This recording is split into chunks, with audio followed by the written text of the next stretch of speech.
¿Por qué soy crítica con esta espiritualidad tan dominante o, como diríamos hoy, mainstream, o la espiritualidad que viene teniendo más voz y más foco en mi sociedad?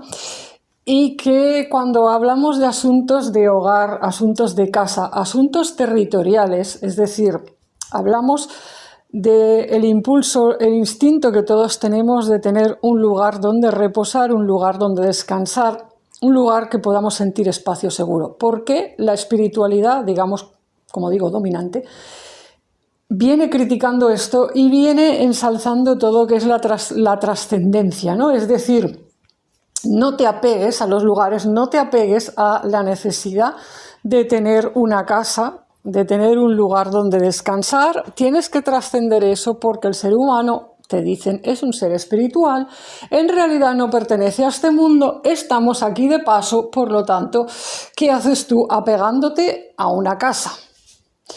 Eso no es espiritual, te van a decir.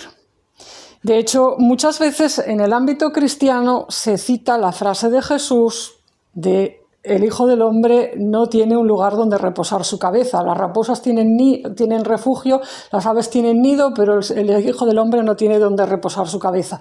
Entonces esa frase de Jesús, que a mi entender está sacada fuera de contexto y que se aplica, digamos, a cierto camino, a cierta etapa del camino espiritual y a ciertos tipos de vocaciones, se saca, como digo, fuera de contexto y pretende utilizarse para justificar toda una serie de cosas y para, en definitiva, tratar de convencer a la gente de que si sienten un deseo de tener una casa segura o un refugio seguro y si sienten angustia, preocupación cuando esto no es así, pues no están siendo espirituales y algo les pasa, es como, bueno, ¿no? Entonces yo no estoy de acuerdo con todo esto, como ya he dicho. ¿Por qué? Ahora lo voy a explicar. Ahora lo voy a explicar porque sin hablar de esto previamente, pues no se puede entender que le dedique una serie a la sanación espiritual de las casas y de la casa en sí como concepto o entidad. Esta explicación que os voy a dar me la dieron mis guías. Más en concreto, la remarcaron y, digamos, la acabaron de concretar unos ángeles, un grupito de ángeles, de estos que a veces me hablan o que yo digo que, bueno, que siento que me hablan, vamos a dejarlo así. Bueno, cuando me puse a escribir el libro que se titula Sagrada Defensa, ellos me hablaron de dos caminos, bueno, no es que sean dos caminos espirituales, son dos etapas del camino de un alma en relación al planeta Tierra.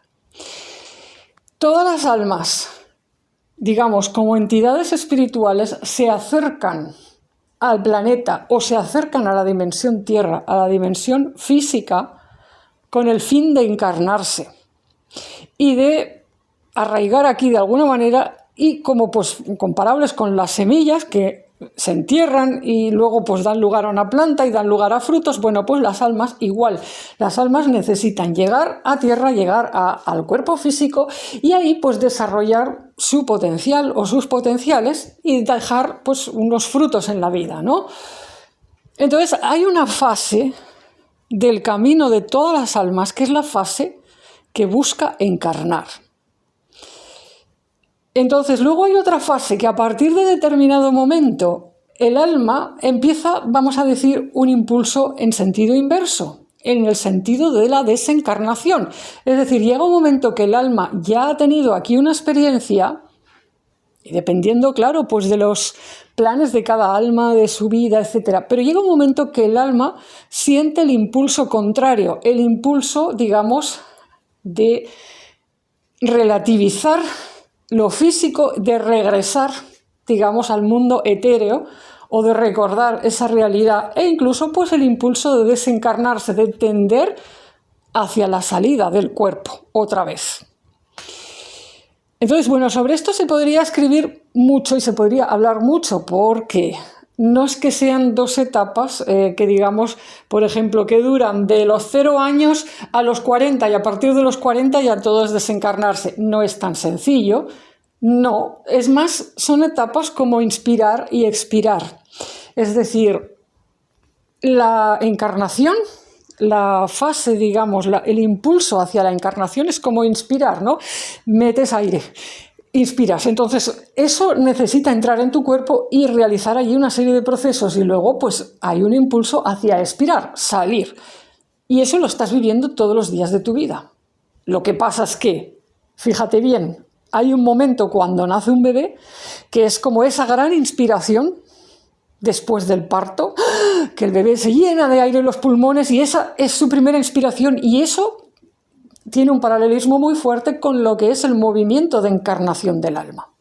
Y al mismo tiempo hay un movimiento final, el último suspiro que se dice, que es cuando alguien expira y suelta un aire y su alma parte del cuerpo de manera definitiva porque se muere. O sea, el cuerpo se muere y el alma sale como un aire, ¿no?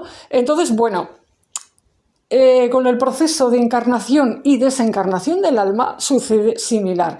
Está presente en toda nuestra vida. En toda nuestra vida y en todas las edades tenemos microetapas de que necesitas encarnarte y necesitas encarnar dones y potenciales y necesitas estar muy en la tierra y meterte bien en la tierra y necesitas también pues soltar y bueno pues elevarte un poco, como mirar las cosas por encima y salir un poco de esa tierra y de esa materia o de ese contexto en el que te has metido, ¿no?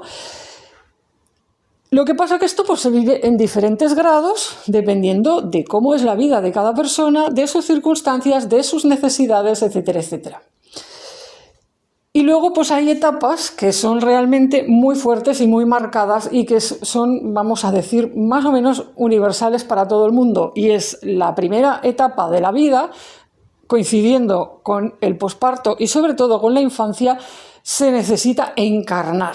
Lo que más se necesita es encarnar porque, oye, pues ese cuerpo en desarrollo se corresponde con un alma que está tratando de ir haciendo descender todo lo que es su energía, todo lo que son sus potenciales y pues irlos desarrollando, ¿no?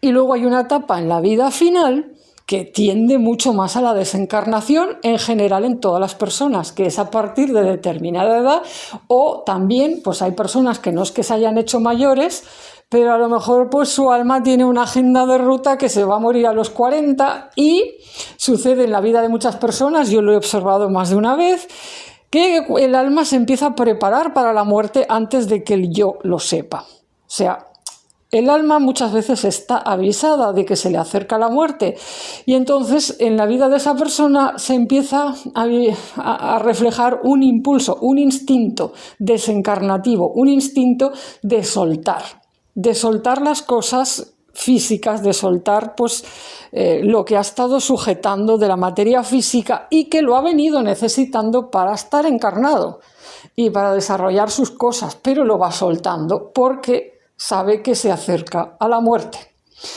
Claro que esto pues también es relativo, no en todas las vidas se percibe igual, no todo el mundo lo vive de igual manera, pero es una tendencia bastante general.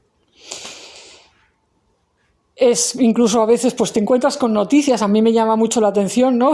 Cuando leo noticias o artículos y tal, a veces te encuentras testimonios de personas que decían, ay, pues parece que él sabía que se iba a morir de un accidente o se iba a morir pronto porque mira, justo la semana anterior quiso decirme no sé qué o me dijo, siento que voy a morir pronto y todos le dijimos, pero tú estás loco, ¿cómo te vas a morir pronto? Pero si eres joven y oye, pues mira, sí, ha sucedido. Bueno, entonces esto... Bueno, pues está ahí. Cuando uno se hace mayor y anciano y entra en la consciencia de que está envejeciendo mucho y que ya le queda menos de vida, pues, hombre, ahí es mucho más común encontrarse con personas que, bueno, pues que empiezan a arreglar sus asuntos, si no han hecho testamento lo hacen, intentan irse despidiendo de la gente, volver a ver a personas a las que no han visto en mucho tiempo, etcétera. Claro que sí, como digo, no es generalizable porque hay personas muy reacias, o sea, suyo... lo que está aquí en el plano consciente está muy atorado, muy fijo en algunas cosas y hay gente pues, que no lo asume, ¿no? Que no quiere lidiar con estas verdades. Pero hay una tendencia general y hay muchas personas que sí, que se van dando cuenta de que se acercan a la muerte y empiezan a adoptar pues, actitudes diferentes. Que relativizan más las posesiones físicas, relativizan más determinadas cosas porque saben que, bueno, su alma ya está preparándose para la pista de despegue. Entonces todo lo que las va a ayudar a esas almas es pues el ir soltando. Entonces, la espiritualidad dominante que yo critico, que digamos relativiza el impulso y la necesidad de tener una casa o de disponer de un refugio, un hogar seguro, pues si cogéis todo el conjunto de lo que he dicho, o sea, si lo pensáis, pues veréis enseguida que pertenece a esta segunda etapa. Es una espiritualidad desencarnante. Entonces, no es que yo la critique porque diga está mal siempre o esto es malo, no. Es que es una espiritualidad que viene muy bien para la gente que está preparándose para la pista de despegue o para dar un salto. Por ejemplo, pues porque en determinada época de su vida, pues tiene que dar un salto y hacer un cambio porque, digamos, ha agotado todas las posibilidades de desarrollo espiritual o de desarrollo de otro tipo en el punto donde está. Y entonces, bueno, pues hay etapas en la vida en las que uno, en fin, es empujado, digamos, por la propia vida para vivir pues una especie de muerte personal, una transformación, una metamorfosis y empezar de cero, de otra manera. Entonces ahí sí te sirve lo que es soltar, lo que es relativizar, etc. Pero en otras circunstancias no. O sea, tú, por ejemplo, como bebé que se está formando en el vientre de su madre, tú no puedes concebir, o sea, no te puede ayudar para nada una espiritualidad que te diga, no necesitas el vientre de tu madre, porque es que no hay otra manera de nacer. O sea, si realmente lo que en el plan o la hoja de ruta de tu alma está escrito y tu voluntad es nacer para encarnarte, para encarnar tu alma y desarrollar una serie de dones, hombre, pues necesitas una casa. Es decir, para empezar necesitas que tu madre te tenga en el útero, que es tu primera casa. Entonces no puedes relativizar, no, pues bueno, si mi madre se deshace de mí o me aborta, pues da igual. No, pues no te va a dar igual si lo que quieres es encarnarte. Claro, que a veces pues las cosas se accidentan y yo qué sé, o salen diferente, pero no se puede esperar que un alma que está deseando encarnarse relativice tan fácilmente que de repente la despojen de su hogar o que sea expulsada de su hogar. El nacimiento es un paso más allá en la encarnación, porque aunque dejas de estar dentro del vientre de tu madre, tu espacio de encarnación se amplía. Tienes la oportunidad de empezar a vivir en una familia, eso esperando que se cumplan más o menos unas condiciones ideales. Tienes una familia en la que vas a poder desarrollar un montón de cosas y de relaciones que pueden ayudar a tu alma a encarnarse. Y lo mismo, pues un hogar. Ya no estás en el vientre de tu madre, pero normalmente tienes una habitación, un hogar, un refugio, un lugar donde vas a poder experimentar diferentes cosas. Pero claro, necesitas ese espacio seguro. Entonces es particularmente importante para los niños que exista un espacio refugio seguro, una estabilidad. Es decir, un lugar donde sepan que pueden ir y que allí están bien y que allí pueden descansar y donde desarrollarse. En fin, sobre esto también se puede hablar mucho porque a mí a veces me han dicho, no, los niños se adaptan a todo, no hace falta estar en un sitio fijo. Bueno, claro, porque siempre me ponen de ejemplo las tribus nómadas. Digo, bueno, pero es que las tribus nómadas es que no tienen nada que ver porque viajaban en su propia, por ejemplo, tienda, ¿no? O sea, viajaban con sus propias pertenencias y viajaban con toda la tribu, de manera que el niño no tenía una sensación de estar perdiendo todo el tiempo todas las cosas, porque pues viaja con su papá, con su mamá, con su tío, con su abuela, con su primo, con todo el pueblo. Y además pues montan y desmontan el tipi, la tienda, el no sé qué, o van a los mismos refugios siempre. O sea, las tribus nómadas normalmente iban recorriendo una serie de lugares que normalmente se repetían a lo largo del tiempo, de manera que podríamos decir que tenían diferentes paisajes hogar. No era como nómadas por el ancho y desconocido mundo sin saber nunca dónde iban a ir, y que es... El hogar, digamos, lo proporciona, pues el ir con tus propios enseres y el ir con tu propia familia es eso, ¿no? Entonces, claro, no es lo mismo que, por ejemplo, pues en un contexto actual, pues personas que se ven despojadas de su hogar, que se ven abocadas pues a un exilio o a una inmigración y que a veces no saben ni dónde van a vivir, o que tienen que estar viviendo en campamentos de refugiados, o que yo que sé, que están de homeless, o acogidos aquí o acogidos allá, niños sin familia que van de hogar en hogar y nunca saben lo que se van a encontrar, nunca pueden hacer un hogar en un sitio porque todo es provisional, no tienen manera de llevarse consigo ni su familia ni sus pertenencias. Bueno, es que eso es muy desestabilizante para cualquier alma que está, digamos, está en la fase de desarrollo y que está pulsando para encarnarse. Entonces es normal que esto cueste, no se puede juzgar esas almas o esas dificultades que viven diciendo, ay, es que no están evolucionadas espiritualmente, si es que deberían saber que todo esto es relativo, que el mundo es, que estamos aquí de paso. Es que no es adecuado juzgarlo de esa manera porque pues son niños, son almas que necesitan vivir una serie de cosas y, digamos, su impulso hacia la encarnación lo que les pide es estabilidad y es hogar, no lo contrario. Igualmente, a veces, en edades más maduras también necesitas estabilidad. Por ejemplo, cuando te conviertes en madre, se desata en ti todo un impulso de hacer nido, que bueno, esto es tremendo. Si estás en un impulso de estos de anidar, pues lo que está tu alma pulsando por expresar es hogar, refugio seguro, porque quieres criar a un hijo, a veces a más de uno. Por lo tanto, todo lo que venga a contrariar eso en ti te va a sentar fatal, porque es contrario a la agenda de tu alma. Y las virtudes de la maternidad y del cuidado y de proporcionar seguridad a unos niños, pues son virtudes santas y sagradas, eso también es espiritualidad. Por lo tanto, juzgar mal el impulso de la madre de anidar, a mi entender, bueno, esto es una catástrofe. No solo procede de una ceguera espiritual total, de una sociedad que parece que solo sabe encumbrar la espiritualidad desencarnante, es que encima, o sea, está causando mucho sufrimiento porque hay madres, hay familias, hay parejas, hay matrimonios que a veces pues no reciben el apoyo necesario en sus dificultades cuando están a punto de convertirse en papás o mamás o cuando ya se han convertido, tienen niños pequeños y se ven en problemas y resulta que su demanda de que les ayuden con los temas del hogar pues no siempre son atendidas y no siempre se ve desde fuera que eso es una necesidad básica. Y sobre todo en el plano espiritual, eso es donde a veces es más juzgado. Muchas veces se dice, bueno, son las necesidades físicas que hay que atenderlos, hay que atender las necesidades físicas, pero la vida del alma es otra cosa, no, perdona, no. La vida del alma, cuando tú eres papá o eres mamá, o estás por tener hijos o los estás teniendo, la vida del alma trae consigo el deber de que espiritualmente se pueda o se intente de todos modos tener un refugio seguro, un hogar seguro para esa vida que vas a traer. Y para los cristianos, le diré, esto se refleja, por ejemplo, muy bien en la historia legendaria o no de Jesús, ¿no? O sea, Jesús va a nacer y se desatan toda una serie de problemas.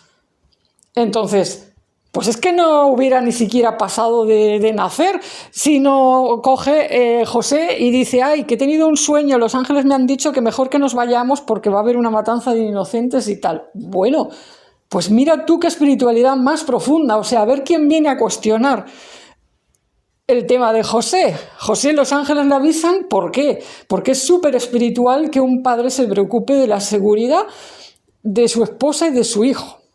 O sea, es de lo más espiritual del mundo. Ese es el modelo de José. O sea, el modelo de José es estar preocupado por la seguridad de la madre y del niño.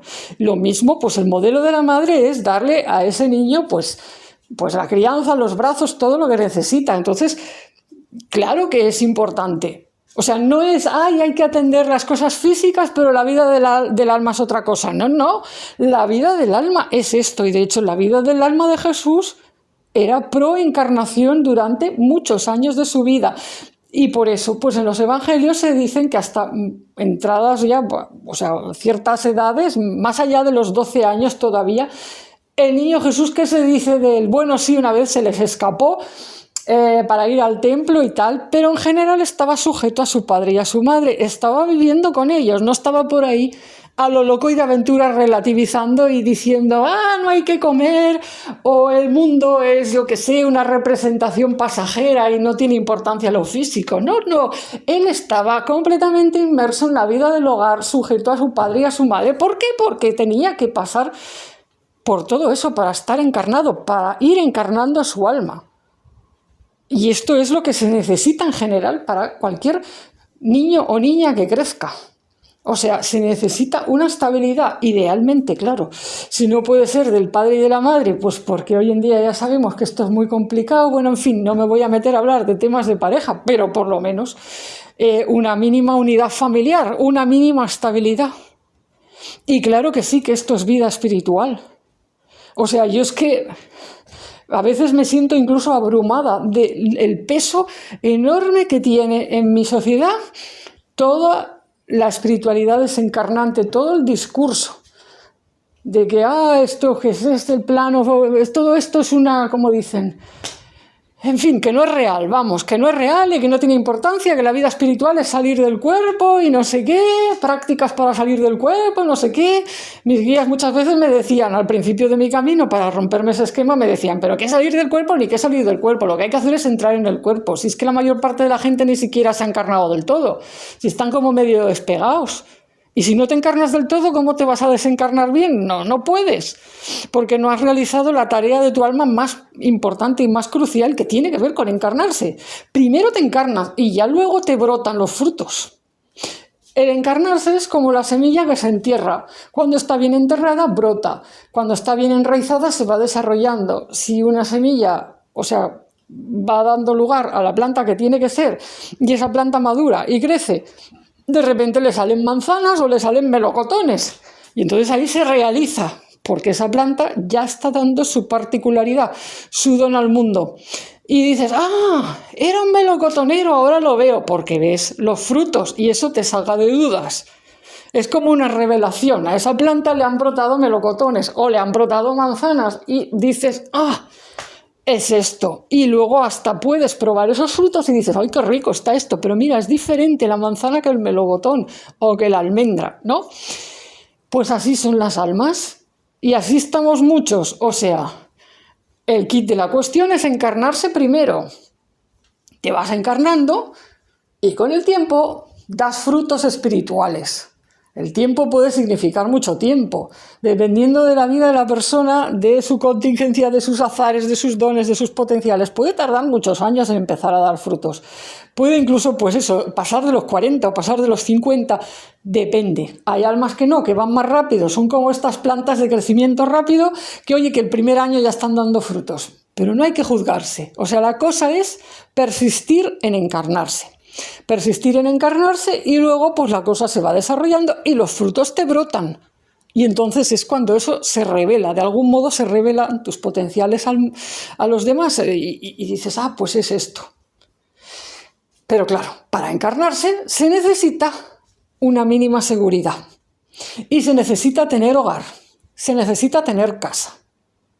Entonces, bueno, esto es básicamente el mensaje que quería transmitir en este segundo vídeo.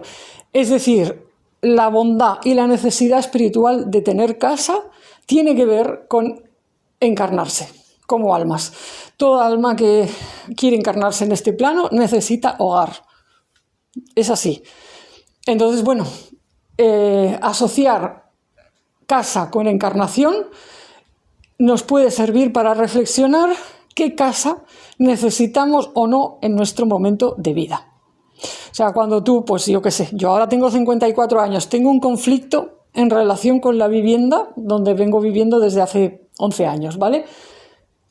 Yo con esta verdad que os acabo de contar tengo, vamos a decir, un criterio para discernir y medir hasta qué punto mi apego, entre comillas, a mi casa es sano o no.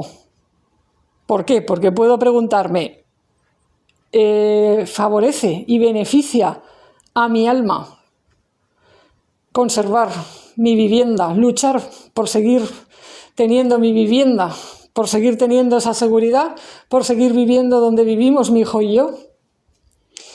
Y hay una serie de factores, informaciones, datos que no me puedo extender aquí, pero que me dicen sí. No solamente eso, es que tú todavía tienes que sacar una vida dependiente, o sea, tienes un hijo que todavía es menor y que además tiene una serie de necesidades especiales y esta es la seguridad mínima imprescindible que él necesita y que tú como madre todavía necesitas para sacar adelante ciertas cosas que se necesitan para la encarnación del alma de tu hijo, sin contar con ciertos dones míos y potenciales que están en relación con el paisaje que habito y que requieren de más tiempo para su desarrollo. Entonces, claro, yo con este criterio, lo que me surge, digamos, en la ecuación es, por difícil que sea, yo voy a seguir luchando por esto. Hombre, claro, llega un momento en que pues uno también tiene que distinguir hasta qué punto una cosa pues ya es una batalla perdida o no. Pero en el caso de que no se pudiera, yo no me juzgaría a mí misma diciendo, ay, es que no soy espiritual, es que mira qué disgusto tengo con lo de la casa, es que me tendría que dar igual. No. Yo, tonterías las justas, diría, bueno, pues mira, pues al final no ha podido ser o está así de complicado y tal, pero bueno, abrazaría, digamos, con cariño y con compasión el sufrimiento que estoy teniendo a causa de estos problemas con la casa. ¿Por qué?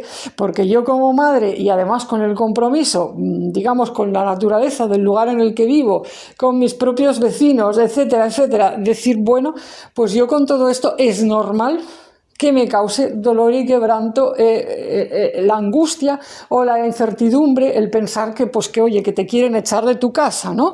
Entonces dices, vale, no te juzgas. O sea, a mí es que, bueno, de hecho me ha pasado en estos años que cuando he contado las historias del conflicto con mi casa, no sabéis la cantidad de gente que me ha dicho, oye, ¿por qué no te vas? O porque, pues, o que no es tan importante, porque, yo qué sé, estás aferrada, ¿no? Te juzgan porque tienes un apego a una casa, porque tienes un apego a un paisaje, o te dicen que a tu hijo le tiene que dar igual. Y dices, bueno, y casi todas estas historias me llegan, o sea, estos discursos siempre me llegan de personas normalmente que han integrado sin darse cuenta la espiritualidad desencarnante. Y es así. Entonces, bueno, yo qué sé, es gente que vive pues como hojas sopladas por el viento, no tienen raíz, que resulta que ya no la necesitan porque están necesitando en ese momento de su vida vivir lo desencarnante. O sea, es que hay personas de estas que sí, que están con su necesidad de relativizar y de desapegarse, pero otras personas de estas es que ni siquiera se han encarnado nunca y no saben lo que es, por lo tanto no te pueden aconsejar al respecto. O sea, te están dando un consejo que va en contra de todo lo que para mí es bueno y es espiritual, pero no, ellos no lo saben, hablan desde su ignorancia, porque no tienen ni la más remota idea, ni siquiera, de que haya impulsos diferentes en la vida del alma y que el alma que necesita encarnarse, pues necesita hogar, necesita estabilidad, necesita espacio seguro. Y esto es así. Entonces, bueno, pues este criterio pues puede servir de ayuda. A veces uno no consigue todo lo que necesita o todo lo que quiere, pero por lo menos tiene un criterio y puede valorar mejor las opciones que tiene y valorar mejor pues cómo se trata a sí mismo en su propia alma, o sea, cómo acoge sus propias emociones, su tristeza, su enojo o su angustia o su preocupación relativos a temas de casas. Claro, por ejemplo, pongamos, por poner un ejemplo brutal, ¿no? Así, grosero, bruto y sin anestesia. Pues pongamos pues que yo tuviera 3 casas de propiedad y que en realidad pues mi vida ya está hecha y que no tengo ningún hijo que criar y que yo qué sé qué. Pues la amenaza de perder una de ellas, hombre, pues pongamos que yo tuviera 70 años, pues sí, ahí tal vez sería adecuado decir desapégate o haz algo con esa casa que no sea estar agarrado a sus paredes, porque total esa casa, pues tú sí que te queda poco para morirte. ¿Y qué vas a hacer? Bueno, en fin, es que son perspectivas diferentes. Entonces, bueno, pues hay muchas cosas que se pueden clarificar teniendo claro el esquema que he compartido sobre encarnación y no encarnación, los 2 impulsos del alma.